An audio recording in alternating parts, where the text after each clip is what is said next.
The semesters aren't cheap. Like they're like for just tuition, it's like that's if you like yeah, it's like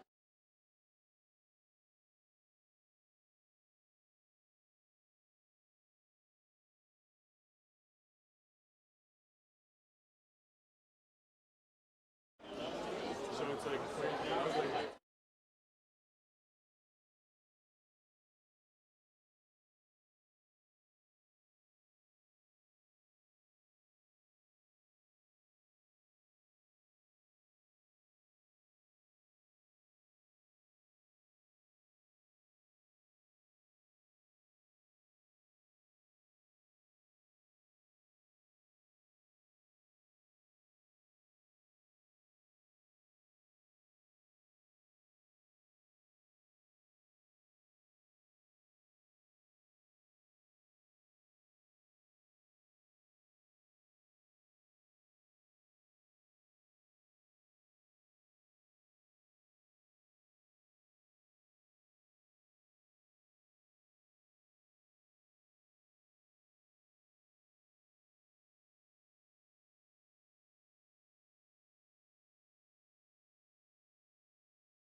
Anybody in the hall, please come on in, take a seat, and we'll get started in a few seconds here.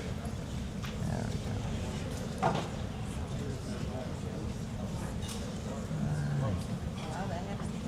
Well, like I say, good morning. My name's Andrew Capra. I'm the president of the Alumni Association.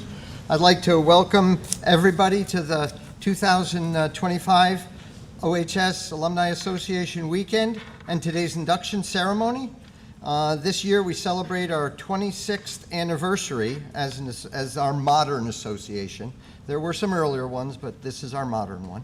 Over the past 26 years, our association has grown and developed into the fantastic organization that it is today. We promote the interests and the pride of Oneonta High School and the awareness of Oneonta itself. We recognize the alumni, the faculty, the staff, students, and friends. Our events during the weekend include our golf tournament, which was yesterday, and the evening event we have at Boys and Girls Club. Both were very successful again this year, and we look forward to having them for quite a few years in the future here. Today's induction ceremony and luncheon are just a part of what our mission is. Yesterday and today's events are what people see. What people tend not to see is what goes on behind the scenes. We have our scholarship program to recognize our students, and we encourage and support the local activities of the high school. Like I say, we recognize the students and their academic achievements through scholarships. We recognize the faculty. We maintain communication and contact between OHS and its alumni. We recognize the achievements of alumni, faculty, and friends who have distinguished themselves in their careers and as athletes here at the high school, and those will be our inductees that come in today. New for this year, we have the Superlative Staff Award, where we're beginning to recognize the faculty of that have served OHS and have developed and led the students into what they become after they graduate. So it's great to include the faculty, and we're really happy to have this Superlative Staff Award this year and in the future.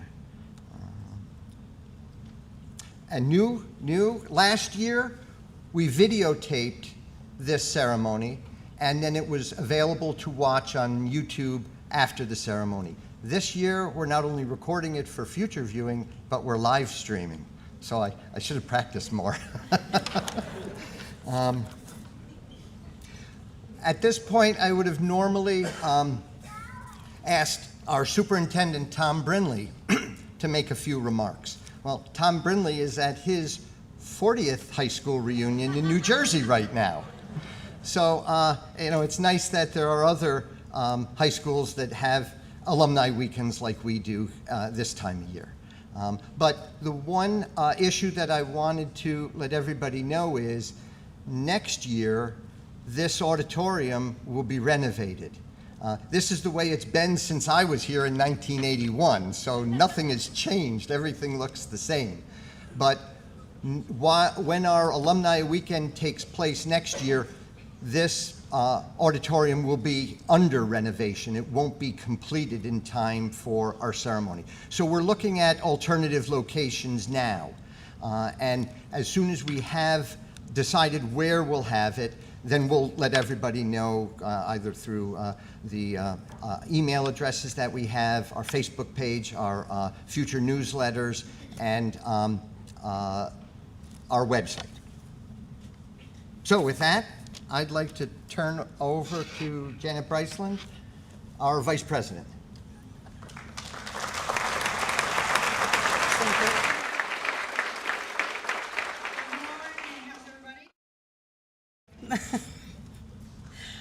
Andrew Capra, our president, our Mr. Calm, Cool, and Collected. He is this year's Alumni of the Year. Andy he's been part of the association for about 15 years, he was encouraged by Mr. Drago to get very involved, get officer involved, and he took that and has ran with it. Andy has been Mr. I will go anywhere and do anything to do whatever it is to make the weekend very, very successful. Andrew was voted in as our president in 2020 during COVID. So he had huge decisions ahead of him. First one was having to cancel Alumni Weekend that year. And then the following year, we had to cancel Friday night. But Saturday, we did the induction ceremonies and our luncheon outside. So as Andrew took his trusty truck and off he went to pick up tables and chairs and tents to get everything situated outside and making sure that everything ran as smooth as it could during COVID, and it went very, very well. We introduced our box lunches, so it went well. We held our meetings via Zoom, and that went very smooth too, thanks to Andrew making sure we were doing very, very well.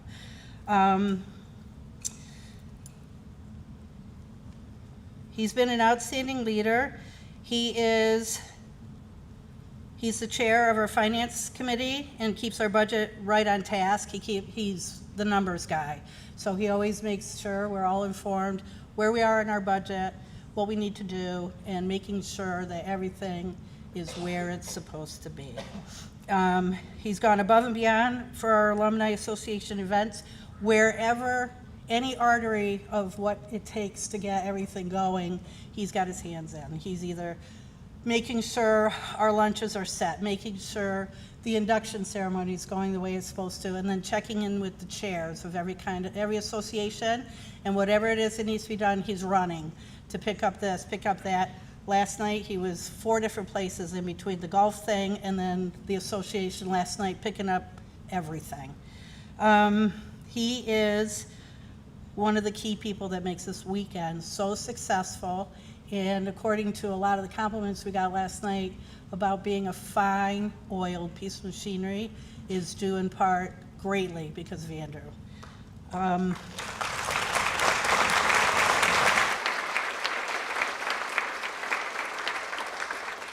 He is to be a very invaluable person with the association, and I'm very proud and very honored to introduce this year's Alumni of the Year, Andrew Capra, class of 1981.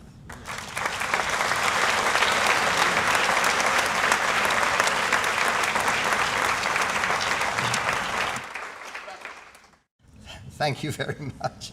Thank you very much, Janet. I appreciate such nice words.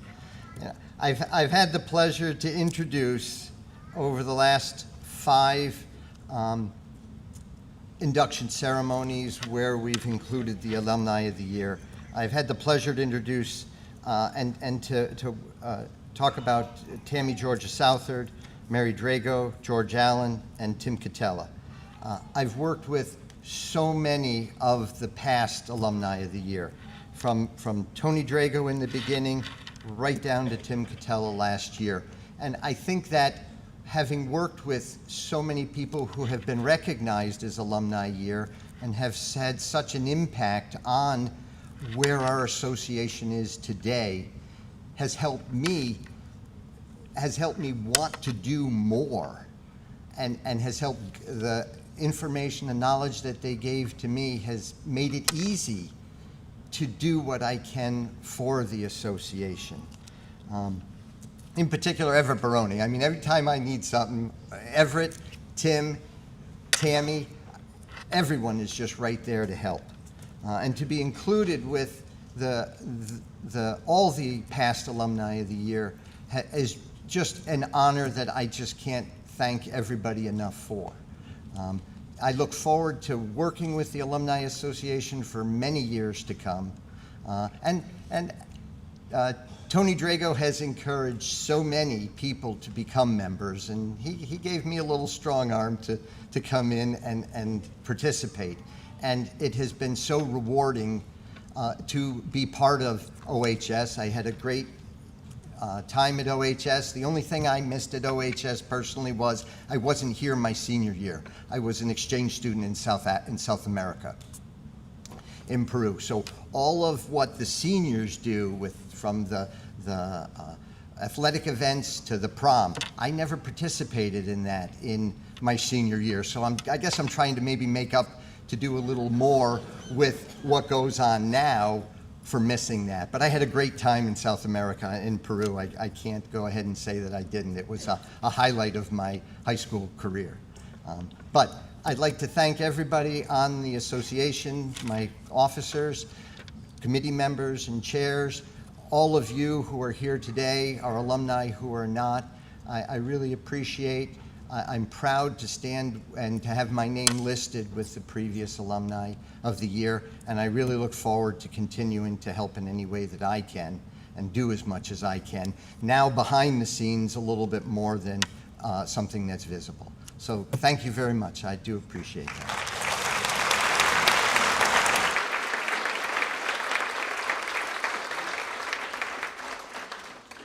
Andy, that's really well deserved, and maybe over the next few months we can work on getting a date for the prom this year.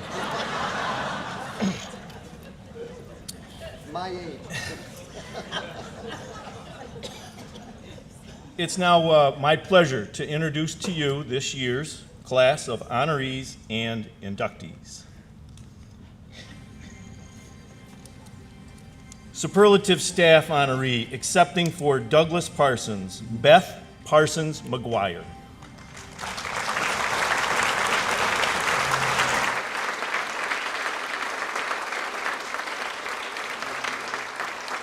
Superlative staff honoree, accepting for Willis Wally, John Wally.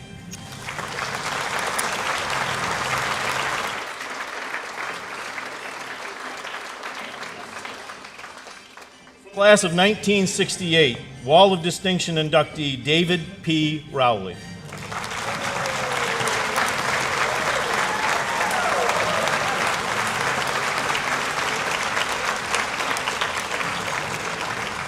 From the class of 2004, Wall of Distinction inductee Carly Bettiall.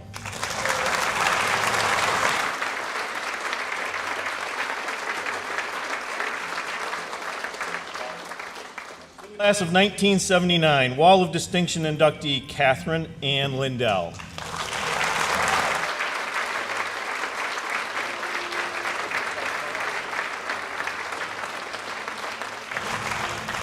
Wall of Distinction, accepting for class of 1952 inductee Frederick DeLello, Jim DeLello.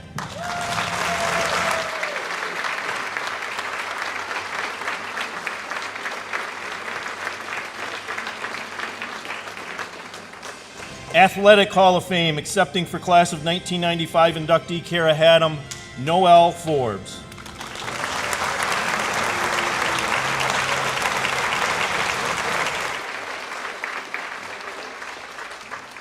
Athletic Hall of Fame inductee Coach Tom Marks.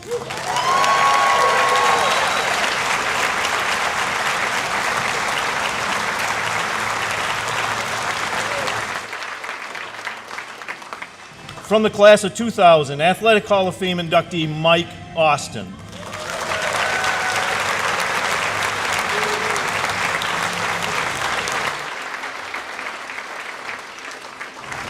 Athletic Hall of Fame representing the 2012 baseball team, Ben Moxley.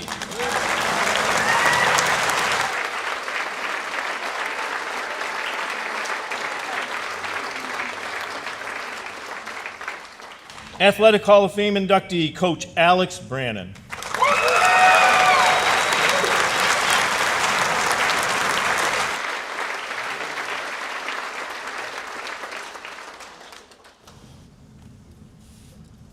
Congratulations, everybody. This is a great honor.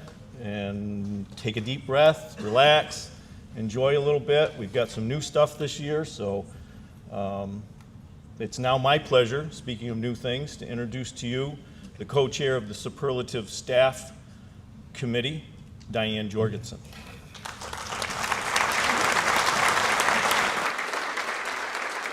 Hi, everybody. It is my pleasure to introduce the honorees for the Alumni Association's first Superlative Staff Award. This award was established earlier this year to recognize employees of Oneonta schools who have demonstrated exceptional service and support to our students, our schools, the Alumni Association, and/or the Oneonta community. This award would not exist without the advocacy of my fellow 1975 classmate, Joe Campbell, whom I would like to acknowledge and thank on behalf of our committee and the Alumni Association. Yay, Joe.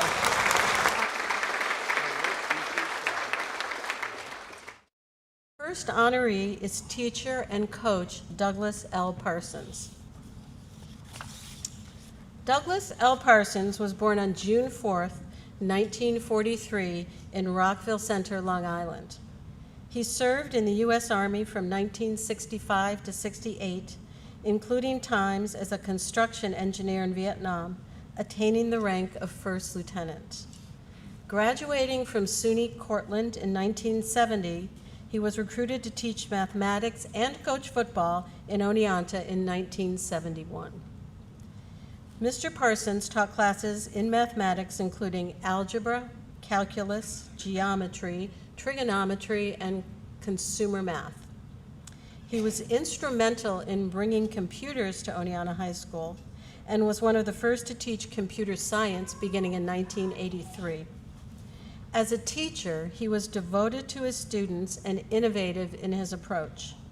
He was described by fellow teacher Jackie Scavo as having individualized instruction based on students' differences and working collaboratively with his fellow teachers before either became the norm. He stayed in his classroom during lunch, planning periods, and after school so that students could come and get extra help. In addition to varsity football, Mr. Parsons coached track and soccer. Bill Hughes, co-captain of the 1974 football team, writes, "He challenged us to be the best we could be. His halftime speeches were memorable, to say the least. Ours was not a touchy-feely period of time in high school athletics. Coaches were not afraid to motivate you. Coach Parsons was a motivator." I loved playing football for Coach Parsons. Two-time Super Bowl champion Mark May, whom he also coached, emphasized that Mr. Parsons was not only a great coach, but a great teacher, mentor, and person. Another interest of Mr. Parsons was musical theater. He appeared in student faculty plays and brought music from them into his classroom. He also performed with the Catskill Choral Society and the First United Methodist Church Choir. Mr. Parsons retired in 1998 and passed away in 2008. Today, we honor Mr. Parsons for his many contributions to Oneonta High School. These are perhaps best summarized by his fellow teacher, Jackie Scavo, who wrote, "Doug was a superior and an even better human being, a superior teacher and an even better human being, who always put his students, colleagues, Oneonta High School, and their needs first." We are happy to have Doug's wife, Jan, with us today, and accepting the award for Douglas L. Parsons is his daughter, Beth McGuire Parsons, Oneonta High School, class of 1991.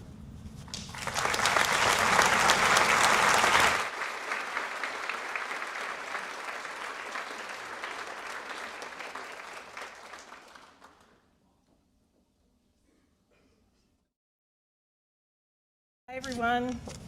That was such a beautiful intro. Thank you. It's been a minute since I've been up on this stage. As Diane said, my name is Beth Parsons McGuire. I'm a proud member of the OHS class of 1991 and also the proud daughter of Doug Parsons. First, I'd like to congratulate all of today's award recipients and marvel at the wide array of talent displayed here and nurtured so well by the Oneonta school system. Athletes, artists, scholars, and most of all, good humans. Although Coach Marks I'm not sure I'm the only one who might want to talk to you a little bit later about that whole climbing the rope to the ceiling thing. We might all be still healing from that experience. That said, on behalf of my dad, or Mr. Parsons, as many of you knew him, I'd like to convey my family's heartfelt thanks to all involved in the selection process. To Everett Baroni, who nominated Mr. Parsons, to other students and colleagues who supported his nomination, and to the selection committee, thank you for this truly special and meaningful award. Dad would be so honored, pleased, humbled, and grateful. He would also be the first to acknowledge the many other staff members at OHS who are equally deserving. Always a coach at heart, I feel pretty sure he would dust off the old chestnut, "There's no I in team." And we know how fortunate he felt to be part of the wonderful team at OHS. For those of you who didn't know Mr. Parsons, he started teaching and coaching at Oneonta High in 1971, and he retired due to cardiac issues in 1998. He truly loved his work. He loved teaching, he loved coaching, football, track, and then later on soccer. He loved being involved in OHS theater, whether on stage or behind the scenes. And most of all, he loved working with students. As one former student wrote when Dad died in 2008, he made me feel that I was worthwhile, that I was an interesting human being, not just another student to be passed along to the next class. That was so important to me. As someone who experienced learning difficulties himself long before such things were diagnosed, he had seemingly unending patience for finding a way to explain things that would work for each student. As Mrs. Scavo said, I think it's now called differentiated instruction, but to him it was just second nature. In the words of another student who wrote to my mom after Dad died, he was my 10th grade geometry teacher. I had always hated math, always done badly in math classes, and I was scared of having to take a class that would be passed or failed by a Regents exam. I wasn't sure I could do it, but Mr. Parsons changed all that. He described things so well that for the first time in my life, I understood the concepts being taught to me. I remember bringing home a 99 average that fall and just staring at it. I almost couldn't believe it was possible. I actually enjoyed going to class because I was suddenly good at it. And the reason I was good at it was because your husband took the time to make sure we really understood what we were doing before moving on to the next concept. And of course, he was always singing from Gilbert and Sullivan or telling us stories about what it was like going to college when he was back from Vietnam. He was so gentle and so amusing, but there was a real strength behind it, and he had the respect of every student in my class. Author Terry Pratchett wrote, "No one is finally dead until the ripples they cause in the world die away." If that's true, as I believe it to be, teachers will live forever. Or, as my dad might have chosen to convey it, the minus sign was talking to the positive sign. The minus sign asked, "Are you sure I made a difference?" That's a subtraction joke, difference. And the other sign said, "I'm positive." Thank you all so much.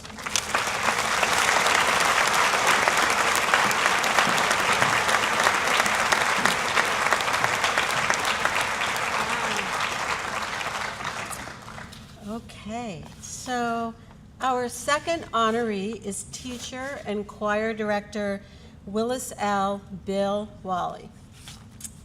Willis L. Bill Wally was born in 1908 in Spring City, Pennsylvania.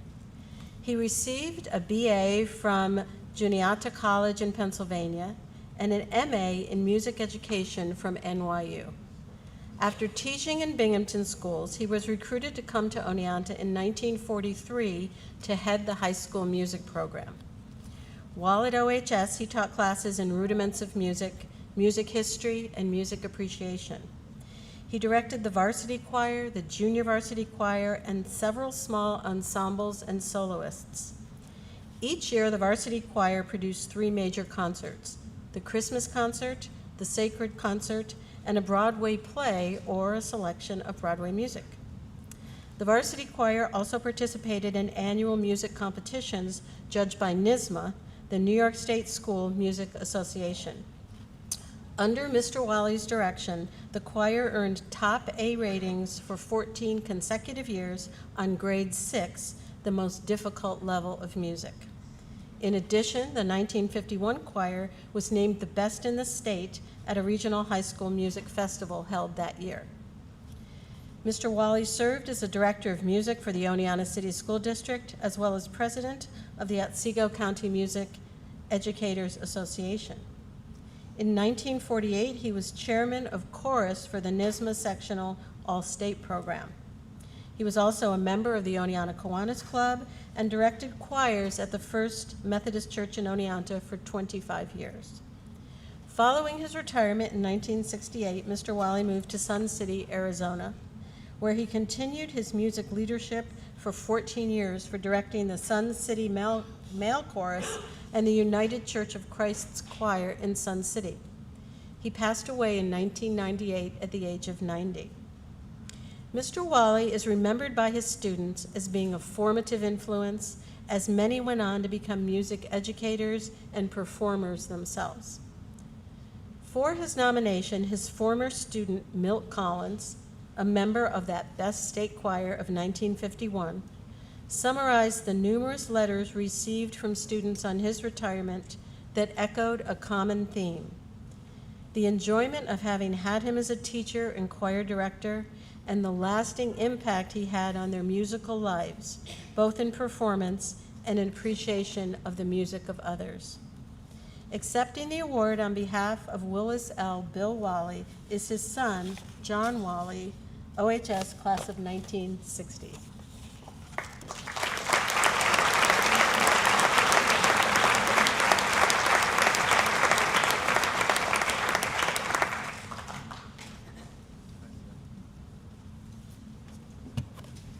Thank you, Diane, for that lovely introduction to my father. I have to say that you'll hear a few things repeated that she mentioned. I would like to accept this award on behalf of my father, Willis Wally, and I would especially like to thank Milton Collins, the class of '51, for his brilliant leadership, his dogged determination, and his extraordinary work in putting together the application. It's a wonder to behold.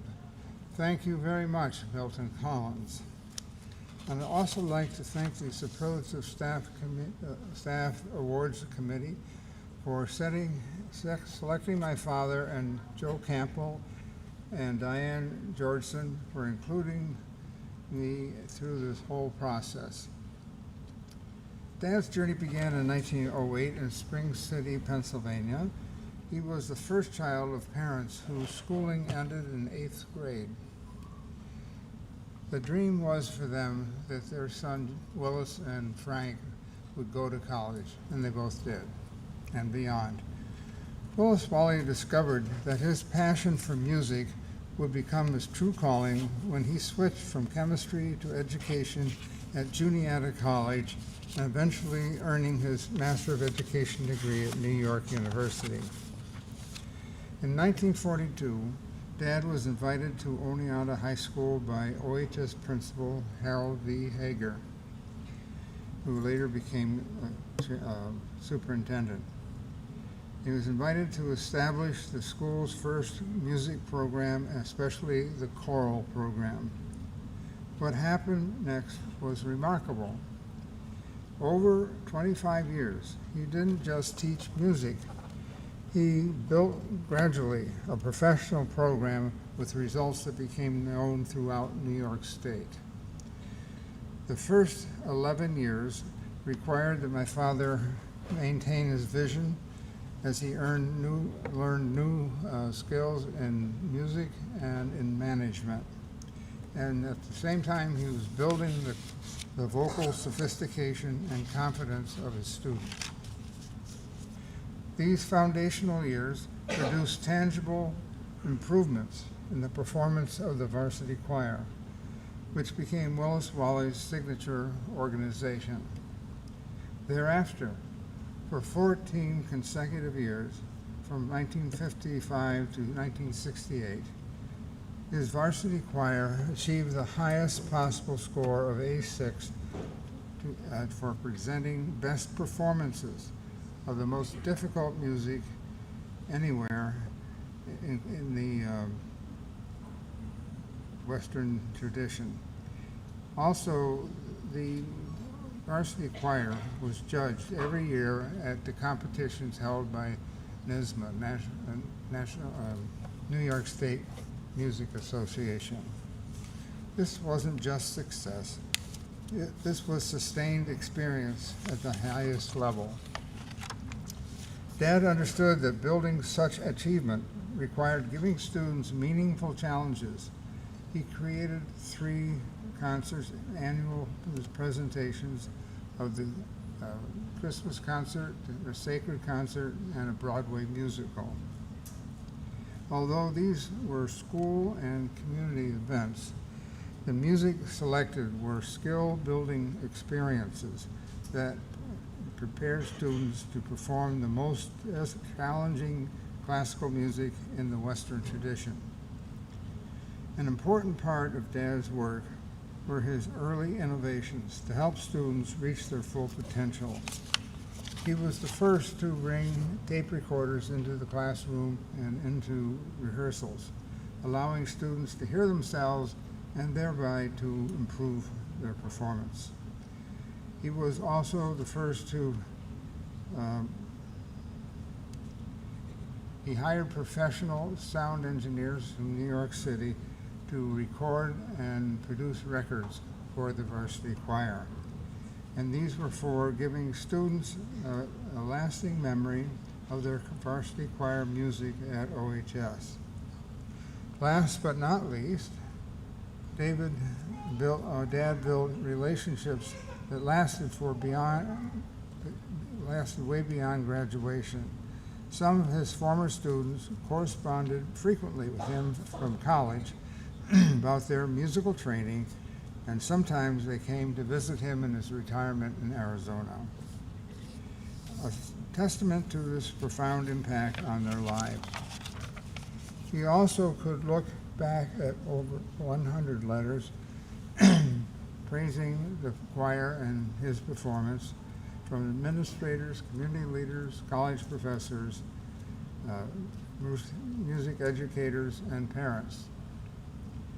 As we honor Willis L. Walling today, we celebrate an educator who understood that teaching is about inspiring young people to follow their dreams and to seek excellence in all that they do. And I want to say right here that Milton Collins is the reason why I'm here, why my father is being honored, because of the incredible leadership he showed in building the application. And so I think that I need to owe him a great debt of thank you, and all of us too. Thank you, Dad, for showing us what can be achieved with vision, practice, and dedication to one's passion. Thank you.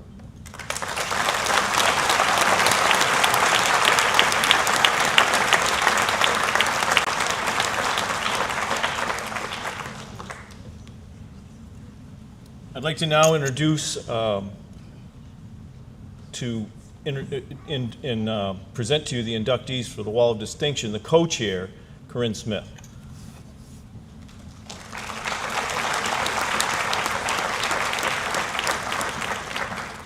Hello, everybody. All right. Our first inductee from the class of 1952 is Frederick DeLello. Residents of Oneonta, both past and present, are so fortunate that Fred made Oneonta his lifetime home. His dedication to our community is undeniable. From his involvement in youth and community sports, to owning and operating a successful local business, to years of service on the Oneonta Board of Education and as a call firefighter, Fred has contributed to the fabric of Oneonta in countless ways. I think Fred's grandson, Craig, said it perfectly when he wrote the following. Frederick DeLello's inclusion in the Wall of Distinction would be well-deserved considering his broad and lasting contributions to Oneonta. His athletic achievements, particularly in bowling, are a significant part of his legacy, but equally impressive is his sustained commitment to youth sports, local businesses, civic service, and education. The combination of his personal dedication and leadership in both professional and volunteer capacities makes him an exemplary figure deserving of recognition. Craig, I couldn't agree more. I now invite Fred's son, Jim DeLello, to the podium to accept his award and speak on his behalf.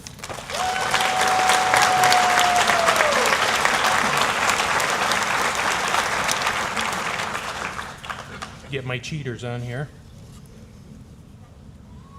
Actually, my son Craig covered it pretty good of what I was going to say. I'm going to keep it short.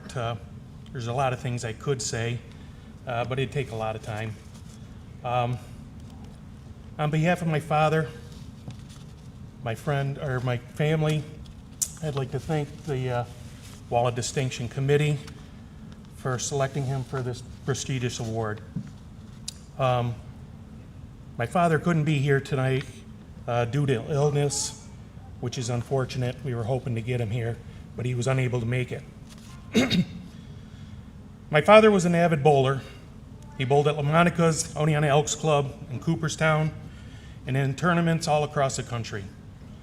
One of his proudest moments, though, was in 1963 when he won the United States ABC Singles Bowling Championship that was in Buffalo, New York.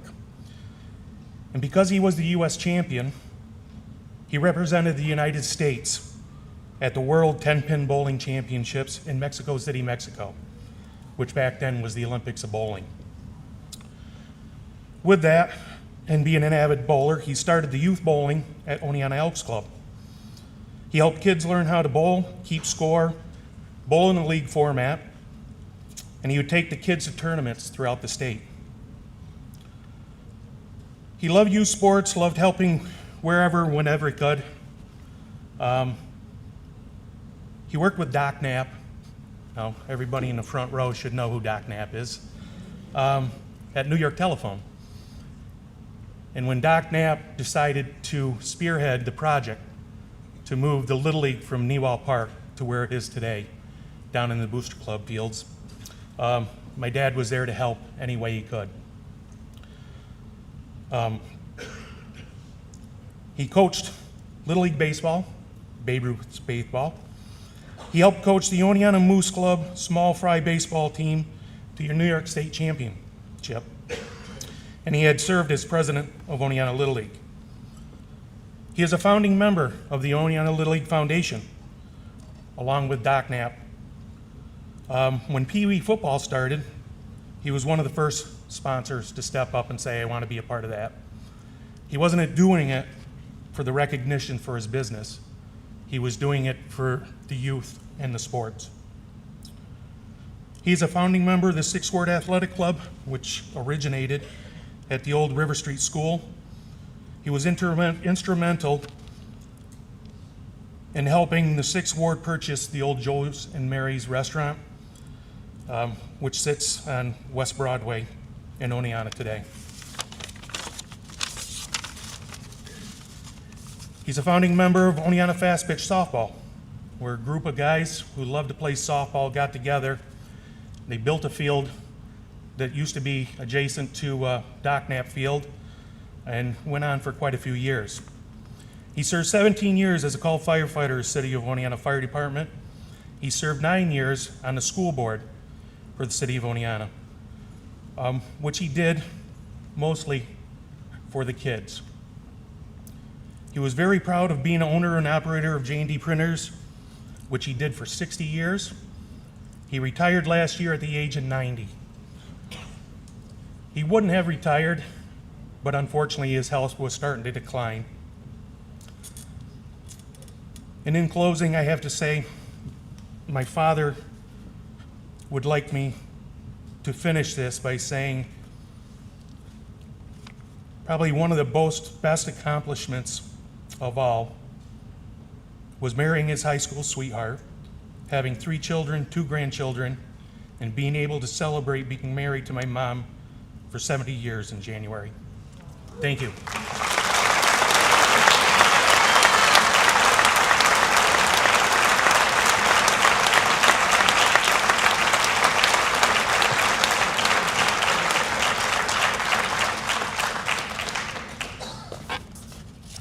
Jim. Okay. It's my distinct pleasure to introduce our next inductee, Dr. Catherine Lindell. After graduating from OHS in 1979, Kathy dove headfirst into the world of academia and staked her claim. She obtained her undergraduate degree from Yale in 1983, spent 2 years working as a middle school science teacher, and then went on to earn her PhD in biology from Harvard in 1994. After completing her graduate studies, Kathy, now Dr. Lindell, picked up teaching again, but this time at the college level. She taught ecology at Bradford College, ornithology at Harvard, biology at Ball State University, and integrative biology, which was formerly zoology, at Michigan State University. She eventually became the graduate program director of the integrative biology department at Michigan State, and later the associate chair of the department. Most recently, Kathy served as the interim chairperson of the integrative biology department at Michigan State, with a joint appointment of associate director at the Center for Global Change and Earth Observations. The research of these departments addresses fundamental questions about sustainable biodiversity, ecosystem services, and human and animal health and welfare in a changing and complex world. In addition to her university positions, Kathy served for 5 years as editor-in-chief of Ornithological Applications, a peer-reviewed scientific journal which publishes research that addresses bird conservation and management. Kathy's own research in the field resulted in over 50 scientific publications. Her work focused on the costs and benefits of birds in managed ecosystems, such as agricultural systems and tropical forest restoration sites. As a professor, a department chair, a scientist, and an editor, Kathy dedicated her life's work to education and research and became a leader in her field. Although she may have just retired 3 weeks ago, the work she has done and the contributions she has made will serve our global community for years to come. Please join me in welcoming Dr. Catherine Lindell to the podium.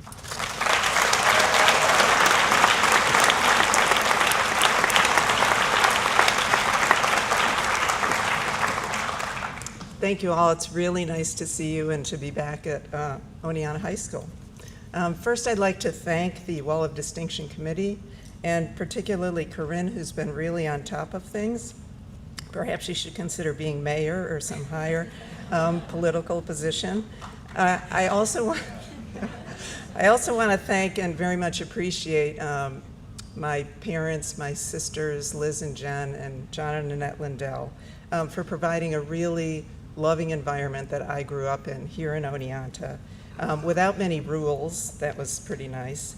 I also want to mention my created family, and that's Walt and Madeline and Hugh, very much giving meaning to my life and helping me strive to be a better person. I had many terrific teachers during my 13 years in the Oneonta school system, and I just wanted to pick out a few because I think teaching is so important and education is so important, and I'm mentioning the few who had a direct line in influencing my life and career. So I'm going to remember Mr. Koster, my 5th grade teacher at Center Street School, who was passionate about environmental science and sustainability, and I've brought that with them throughout my life and career. There was Mrs. Kennedy, who was a English teacher in the junior high, and though she was a young teacher, she had incredible classroom management skills, so somehow she knew how to take a squirrely bunch of 7th graders and get them on track and focused every class, which was really a triumph of creative management. I was in Miss Puchier's Spanish class for 4 years in high school here, and that really facilitated my later work in Central and South America. And then I have to mention Mrs. Grammer, one of my English teachers in high school, and it's spelled G-R-A-M-M-E-R, not A-R, unfortunately. But she, to my great annoyance, would make me write multiple drafts of the essays I submitted. And of course, the final drafts were much, much better. Nobody gets it exactly right the first time. And I have to say that I doubled down on her techniques when I was editing people's work later in my career. I would like to recognize our national leaders in the United States who, after World War II, invested heavily in science. And what that led to was some of the greatest breakthroughs and achievements the world has seen in medicine, agriculture, space, defense, and conservation. This investment contributed greatly to my career over the years and in my training of young scientists, so I'm very grateful.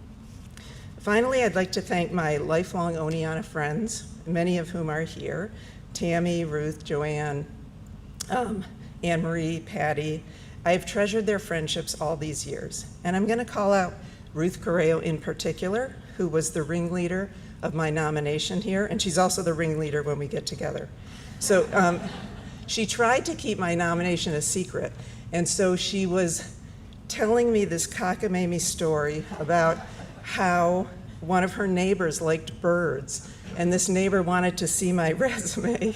And I was thinking, wow, this neighbor really needs more to do in their life. But eventually, the cat was out of the bag, and here we are. So I'm going to end with a limerick about Ruth. Through the mosaic of our lives, she has been our tether. Across peaks and valleys, good and bad weather. Ruth values her friends, on this we depend. She's the glue that keeps us together.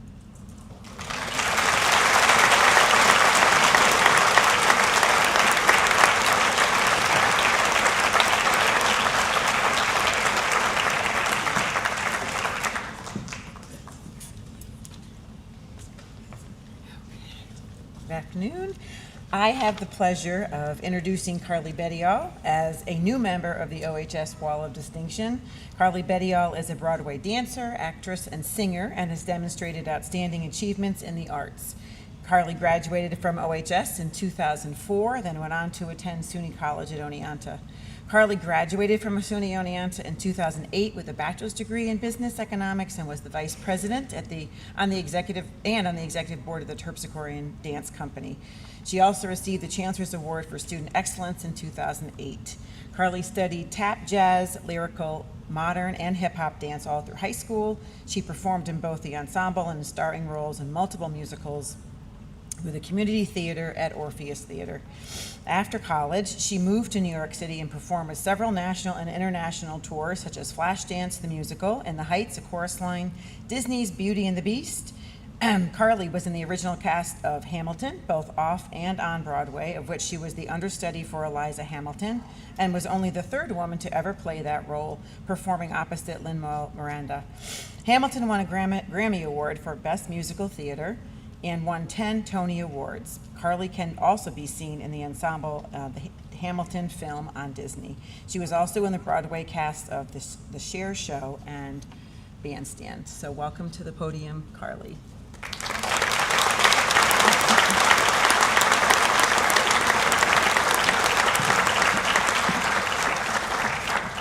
Good morning. I apologize, this is going to be a little repetitive. My name is Carly Bettiol, and I am extremely grateful to be here to accept this honor and receive my place on the Oneonta High School Wall of Distinction.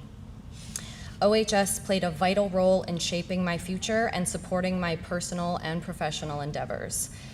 My experiences here on the JV and varsity cheerleading squads, the dance team, and in the drama club all afforded me the opportunity to gain hands-on experience and become more comfortable in front of audiences. Although I must admit, I'm a bit nervous right now. It's a full circle moment for me to be standing here today in Belden Auditorium on a stage that I remember so well. After leaving OHS, I graduated from SUNY Oneonta with a bachelor's degree in business economics. I was on the executive board of the Terpsichorean Dance Company throughout my time there and continued to perform locally with Orpheus Theater as well. Next, I found myself traveling as part of several national and international tours. In early 2014, I was selected for a developmental workshop for a little show created by Lin-Manuel Miranda entitled The Hamilton Mixtape. I remained with the show when it debuted off-Broadway at the Public Theater, and in 2015, I realized my ultimate dream when what at that point had now been dubbed simply Hamilton made its Broadway debut at the Richard Rodgers Theater on 46th Street in the heart of Manhattan. The show's success continues to be something that I'm able to enjoy today, which reminds me, if anybody's looking for anything to do this weekend, Please go to Southside Mall Cinema to see the Hamilton film on the big screen. You might see a familiar face. I will forever cherish my bond to Hamilton and all of the people involved. Additionally, I've been fortunate enough to appear in 2 other Broadway productions, perform on the Tony Awards, sing on TV and in film soundtracks, and even perform at the White House. I attribute so much of what I've been able to accomplish to the work ethic that was instilled in me during my time in Oneonta and at OHS. I'd like to thank the Oneonta community and OHS, as well as my mom, Patricia, my sister, Brooke, and my late father, Eugene Bedial Jr., for supporting me and allowing me the chance to be here today to be granted this recognition. I'd also like to send a quick shout out to my grandmother, my mammy, who is watching the broadcast live. I love you. Thank you all so much.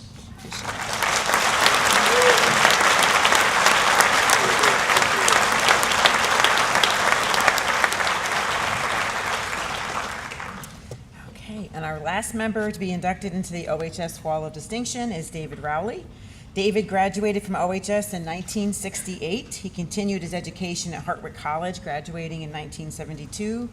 From there, he obtained his master's at Penn State in 1975, a secondary social studies certification from SUNY Oneonta, and a CIS in education administration from New Paltz.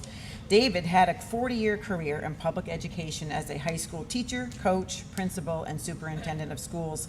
I was fortunate enough to be a teacher in the Oneonta City School District when he served as interim superintendent in the 2012 school year.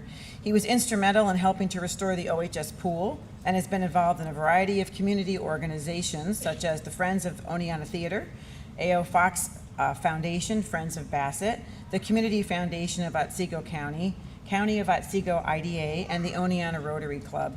I don't know everything that the Rotary Club does, but the Oneonta City School District is very appreciative of the warm coats provided to our elementary students free of charge through Operation Warm, donations of dictionaries to our 3rd graders, the thoraces to our 6th graders, and the construction of little free libraries in front of each elementary school. I welcome David Rowley.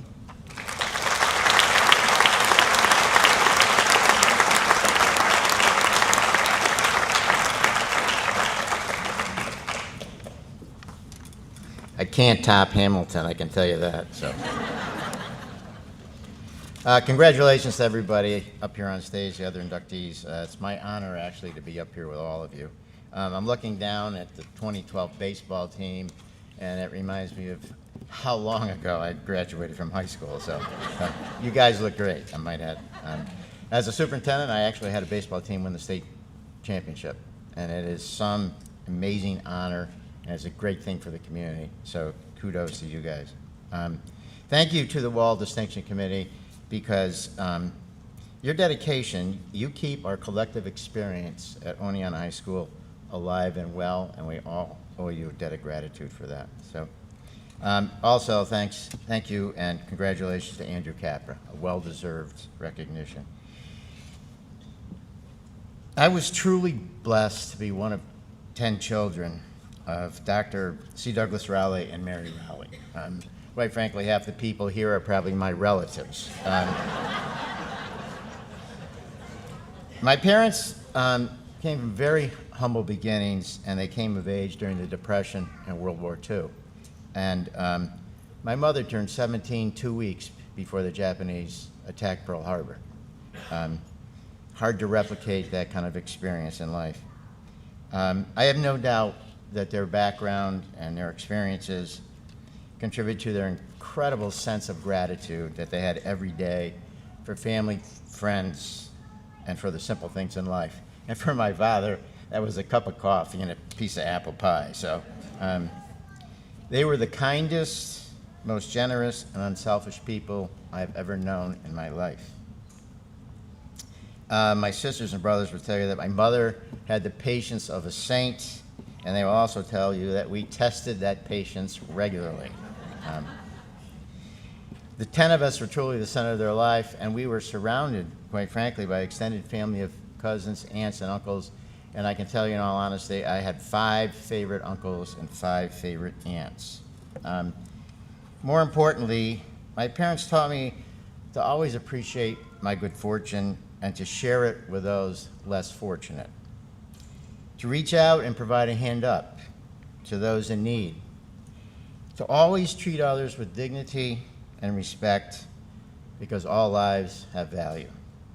And to judge others by the content of their character, not by their station in life. And to always be honest. So basically, to center my life on humility, empathy, and integrity.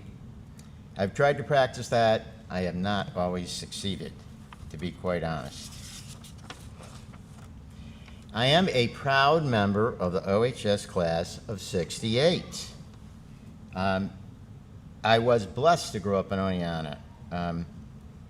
Great friends, great teachers, too many to mention, and a community that cared. So I was surrounded by role models everywhere I turned, people like Alex and Tom, who are up here on stage. I had a long, rewarding career in public education, high school teacher, coach, principal, superintendent. Gail can attest to the many evenings I was not home and the many missed dinners. But my career gave me great joy and satisfaction. I was a pretty darn good high school social studies teacher, but I was no Bud Perone, let me tell you. I was a pretty darn good high school principal, but I was no Charlie Belden. And if you knew Charlie Belden, you knew that was true. So during the 2012-13 school year, I had the honor and privilege of being the interim superintendent of the Oneonta City School District. I had a pleasure of working with a young man named Tom Brindley, who was the assistant principal at the high school and now serving as superintendent of this school district. It was a really incredible experience, and it had many challenges, to say the least. One thing you find out if you're a superintendent is it requires thick skin, a lot of patience, and a good dose of humility. I have examples. One evening it was snowing just before a basketball game at Edmiston, and all the parents were tracking snow in on the edge of the basketball court. I couldn't find a custodian, so I grabbed the mop and started mopping up the water that was on the edge of the court. Just as it got quiet before the national anthem, a parent shouted out for everyone in the gymnasium to hear, "Gee, Rowley, we finally found something you're good at." 600 people thought that was pretty funny, I might add, and I think I was laughing along with them. By the way, that parent was a friend of mine. Not long after that, I'm walking down the hallway in the Edmiston Central School District, and I come upon a little guy in kindergarten or first grade. So I said hello to him. He looked up at me and said, "Who are you?" I replied, "I'm Mr. Rowley. I'm the superintendent." He looked at me and he asked me, "What's that mean?" I said, "Well, it kind of means like I'm the boss." "Oh." Since we were approaching my office, I showed him where I sat at my desk every day. He looked at the desk, he looked at me, and then he said, "You don't do much around here, do you?"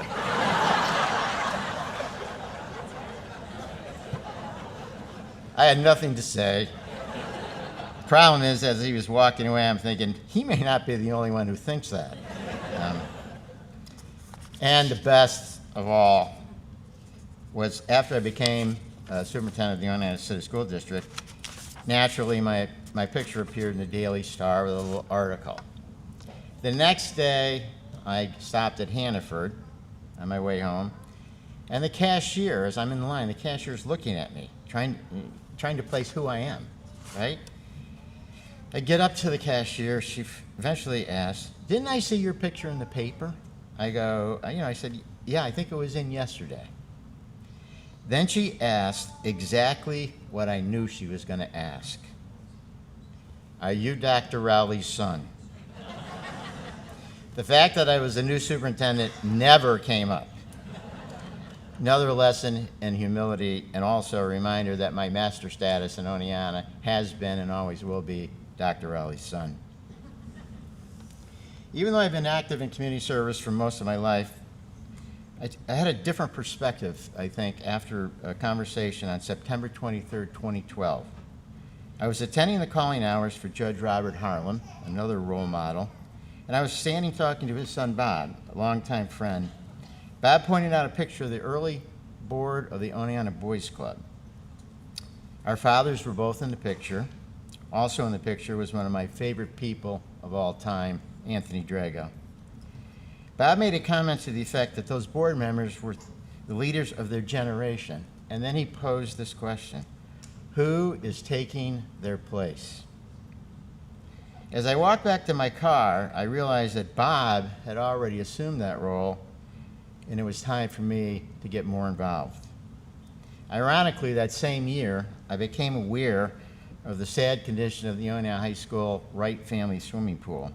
And Jeff House and Frank Russo pointed out to me what a terrible impact it was having on the younger kids in the swim program. So we formed the committee to restore the Oneonta High School swimming pool. We were successful in getting a renovation of the pool started because of the generosity of Brian and Josie Wright, the swimmers and their parents, Rich Harlem, Billy Holbert, Mike Getman, and the OHS caring community. It was a really positive experience, but more importantly, it was a great outcome for kids. I am currently the president of the Community Foundation of Otsego County, and it's pretty simple. I believe that we all have an obligation, a civic responsibility, to do our part to maintain the quality of life in Oneonta at least as good as it was when we grew up here. And it was an incredibly positive place to be. I can tell you that that spirit is alive and well at the Oneonta Boys and Girls Club, the Oneonta Family YMCA, and clearly at the Oneonta High School Alumni Association. It's important to remember that every tomorrow comes sooner. I understand that at my age probably better than most. Today, even for your guys, is the youngest we will ever be. So we don't have a lot of time to waste. It was Muhammad Ali that said, "Service to others is the rent we pay for our room here on earth. It's time to pay the rent." Thank you.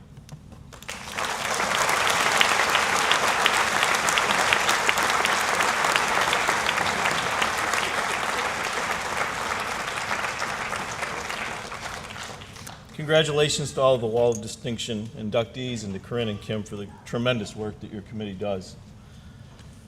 Our first inductee into the Athletic Hall of Fame is from the class of 1995, Kara Haddam. Kara earned 6 varsity letters and was the co-captain of the OHS Alpine ski team. As a sophomore at Lake Placid, she won the 1993 state slalom and combined skiing championships.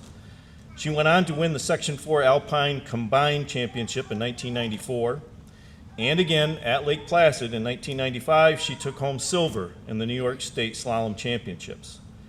Kara went on to be a highly regarded member of the United States ski team and a coach for many youth skiers at the slopes over at Scotch Valley. Accepting for Kara, please welcome Noelle Forbes.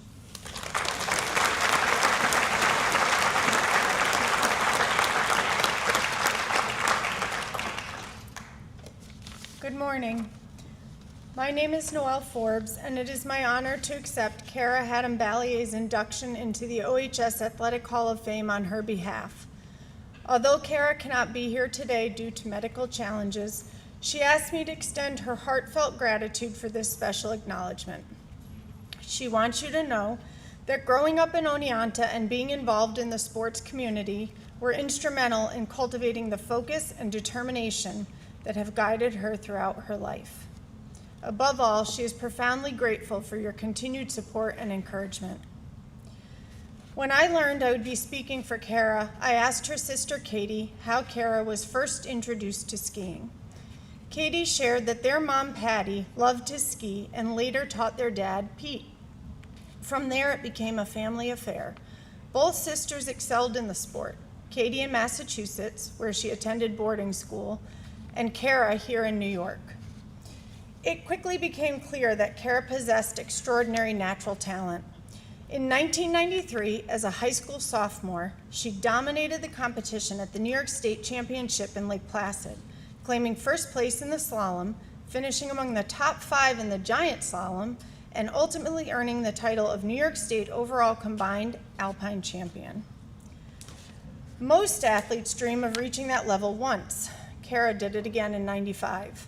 She was also later selected to ski for the elite USSA team. But her path was not without challenges. During her junior year championships, she took a devastating fall on her first slalom run. Most athletes would have given up, but not Kara. She came back to win her second run by such a margin that she still placed second overall. That moment captured her spirit. Setbacks would never define her. But Kara was never a one-dimensional athlete. She is the very definition of a Hall of Famer. Gifted across sports, ready to face anything, and unyielding in everything. While skiing showcased her speed and skill, her true passion was horseback riding. Amazingly, while she was winning state titles on the slopes, she and her beloved horse Ticket were also competing at the very highest levels of equestrian sport, finishing 6th in the nation in the American Horse Show Association Small Junior Hunters, one of the most demanding and prestigious divisions in the sport. To give you a picture of Kara's dedication, one February weekend, she had flown from a horse show in Florida to get to a ski race in New York. And there she was in true Haddam form. If you know the Haddams, you know what I'm talking about. Smiling at the top of a snowy mountain, ski poles in hand, the only athlete sporting a golden brown tan. Only Kara could pull that off, with excellence in both worlds. What makes an athlete Hall of Fame worthy is not only talent, but heart. True greatness comes from courage, discipline, and the relentless pursuit of mastery, not just in facing opponents, but in testing the limits of one's own strength and spirit. Kara embodies all of these traits, both as an athlete and especially as a person. The mental strength and warrior spirit that she first developed here in Oneonta, earning her state and national titles, also shaped the course of her adult life. They gave her the courage to adopt a young child from Haiti, raising her daughter with love and devotion as a single mother. They are also what sustain her now, as she faces the greatest challenge of her life, her battle with brain cancer. She has endured heartbreak most could not fathom, losing both of her parents, carrying the weight of single motherhood, and just a week after her 47th birthday, receiving the crushing news of terminal brain cancer. Yet, even in the face of such overwhelming burdens, she meets each day with grace and strength. Kara continues to show the heart of a champion athlete in her brave battle against an unworthy opponent. There could be no more deserving inductee into the OHS Athletic Hall of Fame than Kara Haddam-Balliet. On behalf of Kara, her family, and her friends, thank you.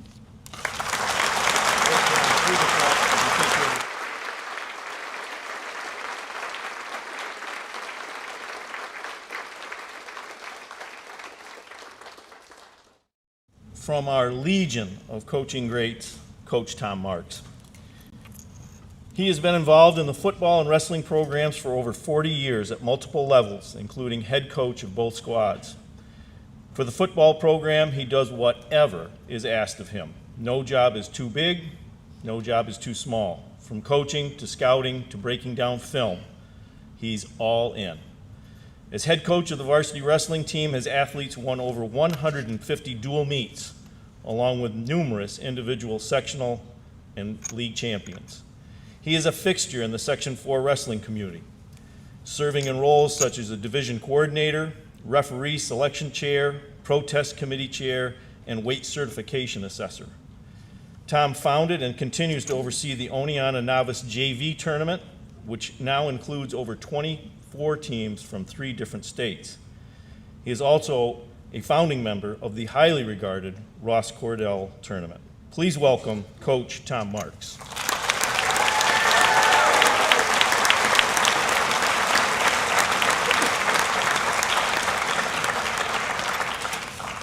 Good morning.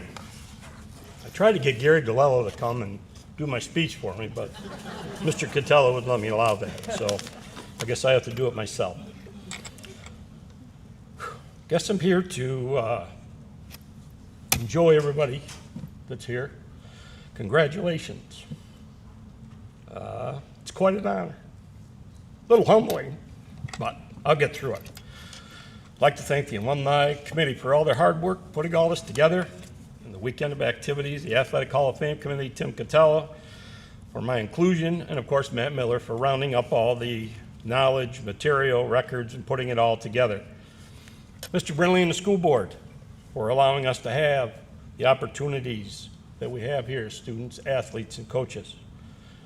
And of course the coaches past and present who I've worked with or alongside. All the kids, athletes, especially the football, wrestling athletes, parents, community supporters who go into making the Yellow Jacket family. As most coaches, it helps to have a wife and family that can jump in and help when possible or needed. I have both. Many games, many matches, many tournaments, they're always there. Thanks, Carolyn and Kyle. I am certain I will not be able to remember everybody or mention all the people that have gone into my time here at OHS. Please know that you are not forgotten, but I will remember you forever. As I look back these few months, I realize that I have either taught all of them, along with coached some of them, and even coached with one of these inductees this year. So I guess I've been here for a while. I look at the front row, and I had all those guys, so there's a lot of it here. Who'd have thought in the fall of 1981, when I was summoned to 189 Chestnut Street to the superintendent office for a teaching interview with John Higgins and Mr. Tony Drago, that I would begin a career that culminates with this honor today. I have spent the better part of 44 years involved at Oneonta, lived here, married an OHS grad, who, by the way, it's true, you can cry, is still here, and my wife is celebrating with her classmates their 50th class reunion. Raised a family, taught for 35 years, and am still coaching here. I have to say that Oneonta is a pretty nice place to do all of this. Our youth sports and venues here in Oneonta are numerous and well maintained.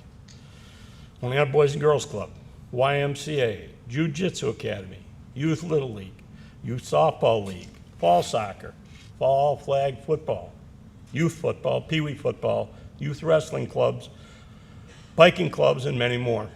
It's a great opportunity for youngsters to get started in athletics.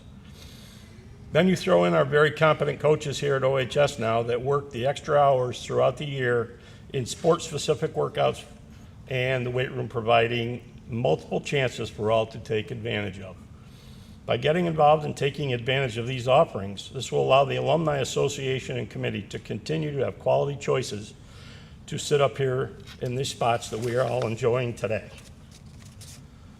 I grew up in a small rural town, many farms back in the day. I was fortunate to have parents who instilled a work ethic and believed in athletics and supported us. And two brothers who always blamed for my misadventures or play some kind of a game. Thanks to them. Pals on bikes who always used to find a game, create a game, or do something but had the be at home when the porch light was on was a rule. Some of you sitting here today know what I'm talking about. I'm sure many of you can relate to being out playing late at night and having to get home. It has been a great time to grow up. I did have some coaches who not only steered me in athletics, but in my many years of coaching and teaching, always checked in and offered any wisdom they could as to how important a young teacher coach needs that veteran leadership. They would check in with no problems, no qualms, and would always take my phone calls. I'd like to thank Tony Abbott, John Curtis, and Carl Koenig.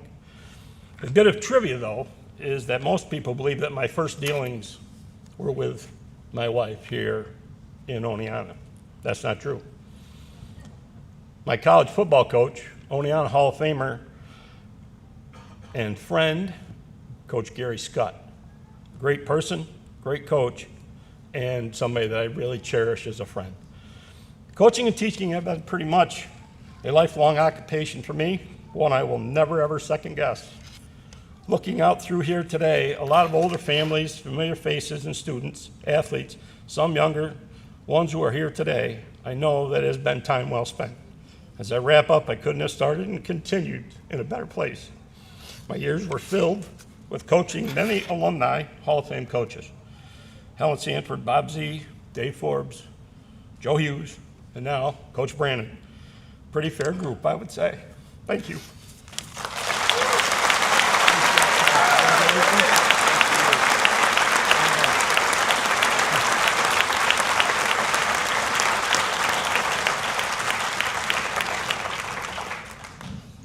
Gary Scott, you always somehow make it into this induction ceremony. From the class of 2000, Mike Austin. A standout and talented athlete, Mike earned 7 varsity letters in soccer, basketball, and track. In his senior year, Mike led the soccer team to an undefeated season and state Class B championship. He also led all of New York State that year in total points with 115. He finished his soccer career holding the record for single-season goals at 46 and career goals at 84, and was named the Daily Star Player of the Year. He was a key member of his varsity basketball teams, earning all league honors his senior year. Mike continued his soccer career at Division I West Virginia and Binghamton University. He scored 2 goals in the New York State Championship game. Please welcome Mike Austin.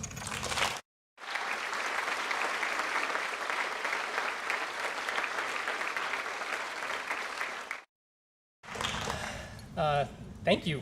Thanks for the committee for recognizing me and my generation of soccer. I feel underdressed up here, which makes total sense. I think I wore my high school soccer warm-up to school all 4 years of my career. I will answer your next question. No, I did not have a girlfriend.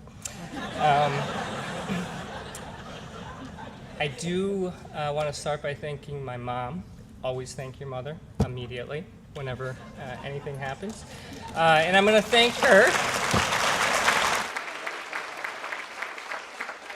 I'm going to thank her for not enforcing the rules. I think that's what my older sister would always tell me.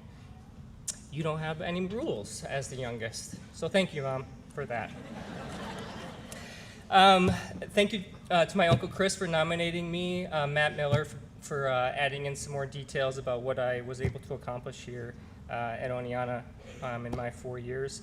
I do want to start out, I definitely getting this honor because of what I did on the soccer field, but I did play 2 years of basketball under Mr. Mackey. I was the first year that Mr. Mackey was a varsity coach. I had him for JV, and then 2 years on varsity, and I just want to thank him. I haven't talked to him in 25 years. He was an amazing mentor to me. He always had my back. He didn't have to say a lot to me because he would just give you the Mackey look, and you knew either don't do what you're doing, play better, or just get out of my field of vision. And I was good at knowing of those 3 things which one to do immediately. So I think he liked me for that. He was pretty fiery back then, if anyone knows him now or back in the day. So thank you, Mr. Mackey, for everything you did for me. So how did Mike Austin come to be? How did this team come to be? And I am going to talk in the third person because I don't like to talk about myself. But this team did some amazing things. We set like 8, 10 school records. We set a New York State record for goal differential. We scored 164 goals our senior year and only gave up 7. I mean, that's incredible. We were winning games by 7. Yeah.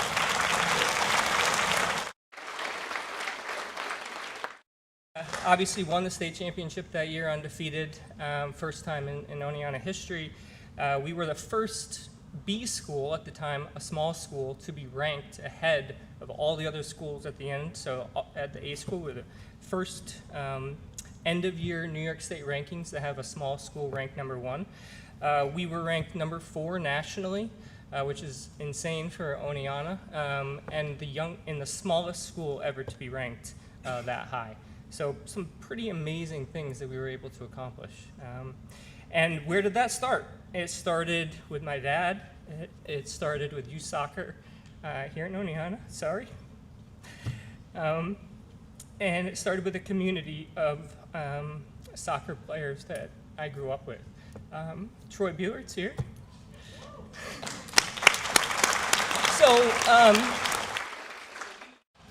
I was fortunate enough to grow up in a generation where we had really good athletes playing soccer. And you don't always get that. And I think the thing that kept us together was we had so much success. We went to Binghamton, we won. We went to Syracuse, we won. We went to Albany, we won. We didn't win all the time, but we won an obscene amount of tournaments. We have like 100+ trophies throughout those years. And that success bred this generation of soccer from 1997 through our state championship year. So with that, you need families, you need a community, and we had an amazing community to grow up with. So I'm just going to say some names, and I know this isn't going to mean much to people, but these families did so much time, effort, money for us. So the Buellers, Mrs. Anderson's here, the Conleys, the Delaras, the Joneses, the Sweets, the Smiths, the Gallisers, the Goebels, the Shays, the Detweilers, the Marsowitzes, the Puretzes. Thank you so much for doing everything you did for us. The last thing I'm going to say is Mr. Brannon, my coach here at Oneonta. Thank you. He was not the coach that we wanted, but he's the coach we got. And I say that because we were a very technical team growing up. We were more east-west. Mr. Brannon was a very north-south. And he was very direct, but we learned to embrace it, respect him as a coach, and it allowed us to flourish as a team. So thank you, Mr. Brannon, for everything you did. And one little story about Mr. Brannon, and this I think sums up his coaching style. People can jump in and say other stuff, and this is part of Mr. Brannon's 5 minutes. The fact that so we did this drill, finishing drill. The ball was in the 6-yard box. No one could kind of get their foot on it or knock it in the goal. And all of a sudden, Mr. Brannon's like, "Just D-I-C-K it in." We're like, "What?" And he didn't spell it out that way, but that was Mr. Brannon. He didn't care how you scored. Just get the ball in the goal. Thank you.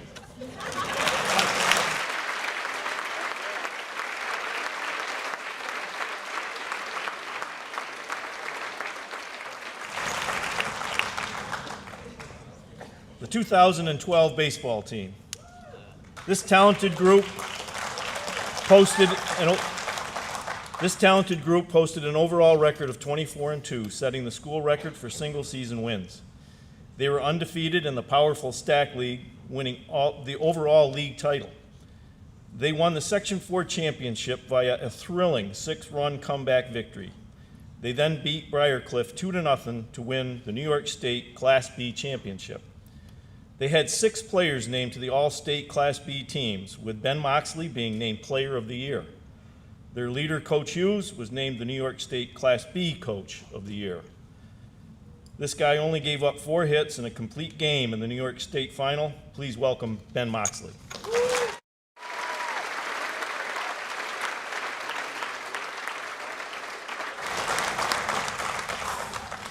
All right, I'll get through this. All right, hi everyone, I'm Ben Moxley. Thank you for that introduction. I'm honored to talk about all these guys down here.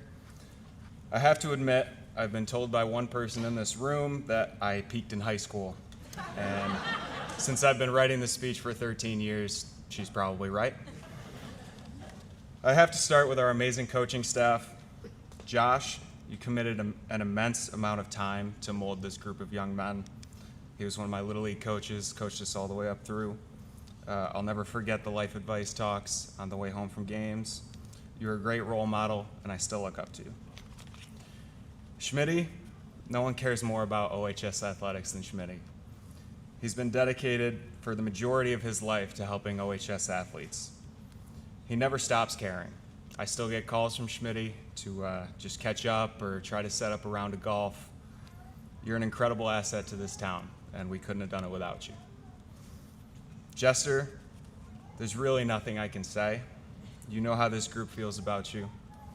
We gave you everything we had, and you gave us everything you had. Whether it was your time, your money to play in tournaments all summer long, or on a few occasions, your left hand when Pidge couldn't get to a winter bullpen and Mike would sit on a metal chair at the Boys and Girls Club and catch weighted ball bullpens. I hope the bruising's finally gone away. Joe, our fearless leader, he always had his finger on the pulse of this team. He really never yelled at us. It wasn't necessary. But there was one time, and I think we all remember, we were down a couple runs early in the stack championship. He gathered us up and just reamed us out for like 3 straight minutes. We were a little shocked at first, but then we were pumped because we just never seen it before. We ended up winning that game by double digits over a AA team. All right, on to us. I couldn't be more proud to speak for this group of men. In this group, we have attorneys, active service members, accountants, financial consultants, school counselors, actors, that's right, entrepreneurs, healers, husbands, and fathers. But before all that, we were brothers and sons. The true heartbeat of this team were the families of the players and the selflessness they displayed. I remember when I was 12, I was coming home from a Little League game and I wanted to quit because I wasn't playing, and my mom told me my teammates were better than me, so I needed to work really hard if I wanted to play. She was right.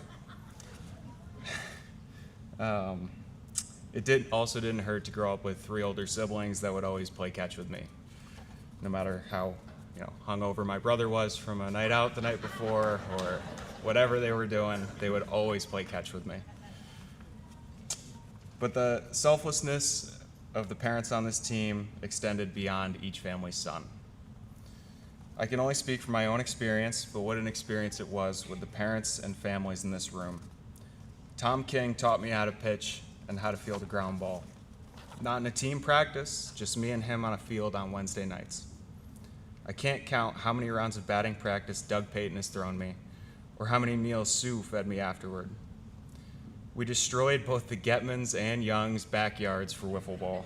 I think they probably still haven't recovered. Countless rides, meals, and hitting lessons from Mark's dad, mom, aunt, and grandma. Dick Cavanaugh revamped my pitching mechanics in college without, he was thrilled to do it. And the truest sign of selflessness could be heard. Any good play, hard hit, or strikeout by any player on this team, the loudest cheer was from Kathy Wright. The selfless families showed up on the field as well. Whether it was Ben Payton playing a different position every game because he played wherever the pitcher normally played, Zach Irby, who was the best catcher in town for 16 years before Pidge started eating Mike and Ike's and grew about 1.5 feet. He never complained. He was always ready to go when Pidge got hurt. Pidge caught tens of thousands of winter bullpen pitches. Connor and Sean moved positions senior year without saying a word.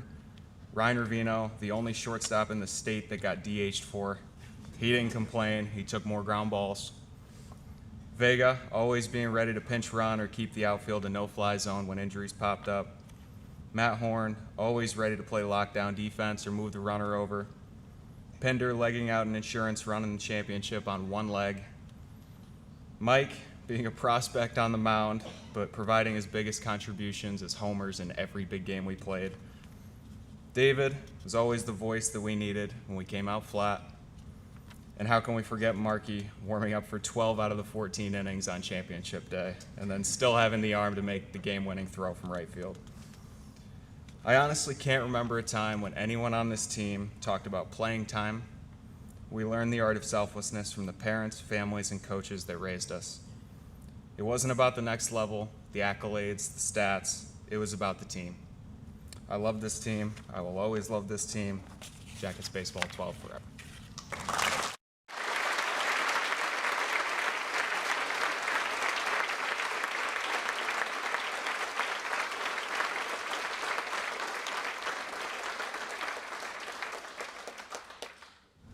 another of our OHS coaching legends, Alex Brannon. Alex's coaching career spanned 37 years and included 464 wins. He led his troops in 23 sectional title games, 11 regional final games, and 3 state semifinal games, winning 8 SUS League championships, 2 STAC championships, and 12 Section 4 championships. Coach Alex led his 1999 team to an undefeated 23-0 season, beating Section 6 Hauppauge 4-0 to bring home the New York State Championship. He mentored 18 Daily Star Players of the Year and was himself named Daily Star Coach of the Year 9 times. In 2019, he was named the New York State Section 4 Coach of the Year. Please welcome Alex Brannon.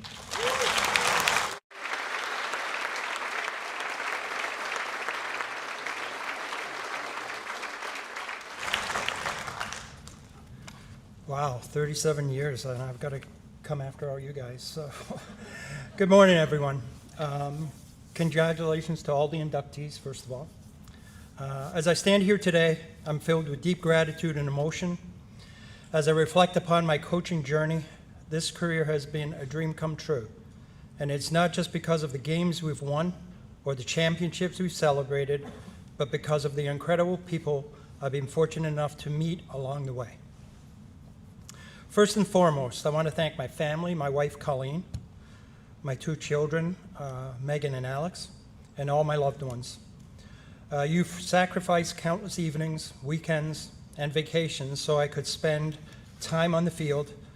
Your support, patience, and love have been the foundation that made everything possible. This recognition belongs to you as much as it does to me.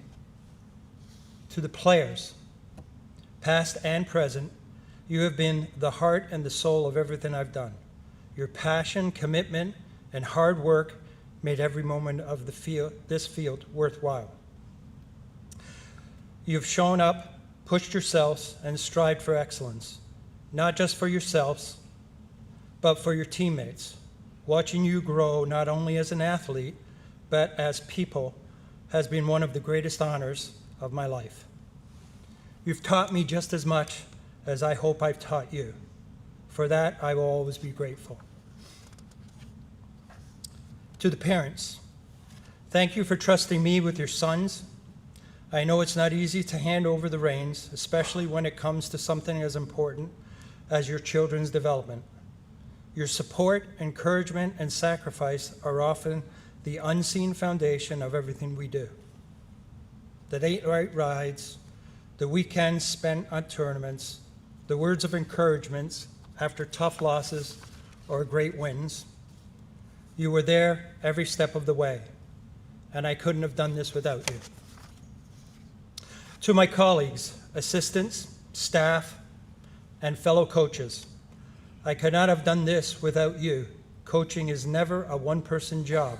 It's a team effort, and I've been fortunate to be surrounded by mentors, peers, and great friends who challenged me, supported me, and inspired me to keep growing. To everyone in the community, especially the Booster Club and my scorekeeper, whether you cheered from the stands, volunteered your time, or simply supported our program from afar, I thank you. Your spirit and pride have created an environment where our teams could thrive, and I feel incredibly fortunate to have been part of that. And finally, thank you to the Hall of Fame Committee for this incredible honor. Coaching has never been about me. It has always been about the people around me. Today I accept this recognition not just for myself, but for every player who laced up their boots, every parent who cheered from the sideline, and every colleague who walked this journey with me. I am deeply grateful and will carry this honor with pride and humility. Thank you.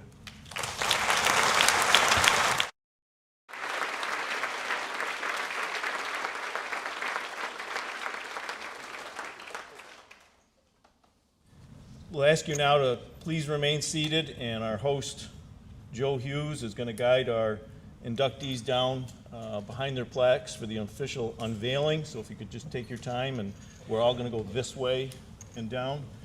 meaning Alex, you'll end up all the way down to that plaque at the end.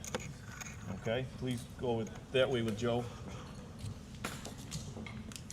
While they're moving down to their plaques for the official unveiling, on behalf of the Alumni Association, we'd like to thank everybody here at the school and at the school district who work with us throughout the year. There's a lot of details that go into just putting on even today. So Kathy Lynch and Tom Brindley and Kevin Stevens, Bobby, Rich, the custodial staff, they're just doing a ton of work for us, and we really appreciate it. Just a quick reminder that following the unveiling, there is a lunch in the cafeteria, and then we need everybody to go over to Baker Field at 1 o'clock to boo Johnson City, as they're here in town for a football game. So while you guys get in place, they will fold down to expose your plaques, so the cloths will go down towards the floor. I think we've got everybody there. We encourage you after the unveiling, please come down, take pictures, stand with your inductees, share their pride. Ladies and gentlemen, the class of 2025, please unveil your plaques.